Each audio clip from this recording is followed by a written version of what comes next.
மக்களே, எல்லாருக்கும் வணக்கம்.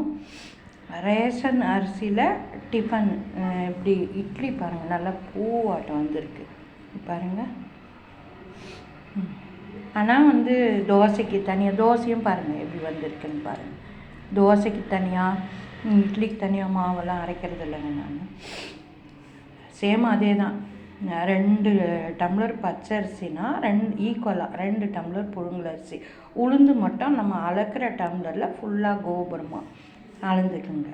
இவ்வளோதாங்க. இதுக்கு 1 ஸ்பூன் வெந்தயம், வேறு எதுவும் தேவையில்லைங்க. நல்லா ஊறட்டும். நல்லா 5-6 மணி நேரம் ஊறிச்சுன்னா போதுங்க.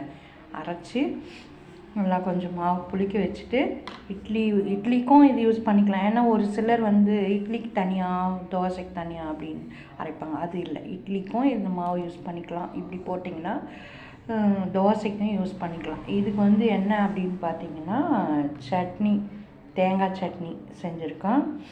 நீங்கள் தேங்காய் சட்னிக்கு ஒன்றும் இல்லைங்க, ஒரே ஒரு பில்ல தேங்காய் தாங்க வச்சேன், ஜாஸ்தி கூட இல்லை. அதுக்கு கொஞ்சம் வேர்க்கடலை, கொஞ்சம் கடலை, ஒரு 4 பச்சை மிளகா, கொஞ்சம் காரத்துக்காக, காரம் கம்மியாக சாப்பிட்றது அவங்களோட சாய்ஸு. ஒரு குட்டி கொஞ்சமாக புளி, ஒரு 3 பல் பூண்டு, கருவேப்பிலை, கொத்தமல்லி அரைச்சின்னு இதுக்கு தாளிக்கிறதுக்கு கடுகு, கடலைப்பருப்பு, உளுந்தம்பருப்பு, கொஞ்சம் சீரகம், கொஞ்சம் பெருங்காயம், ஒரு வரமிளகாய், கருவேப்பிலை, அவ்வளோதாங்க. இவ்வளோதாங்க சிம்பிள் டிஃபனு.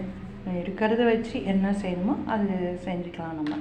ஓகே, வீடியோ பிடிச்சிருந்தா லைக் பண்ணுங்கள், கமெண்ட் பண்ணுங்கள், சப்போர்ட் பண்ணுங்கள், சப்ஸ்கிரைப் பண்ணுங்கள். எது இருந்தாலும் கமெண்ட் செக்ஷனில் சொல்லுங்கள். உங்களோட சப்போர்ட் ரொம்ப ரொம்ப முக்கியம். ஓகே, பாய்.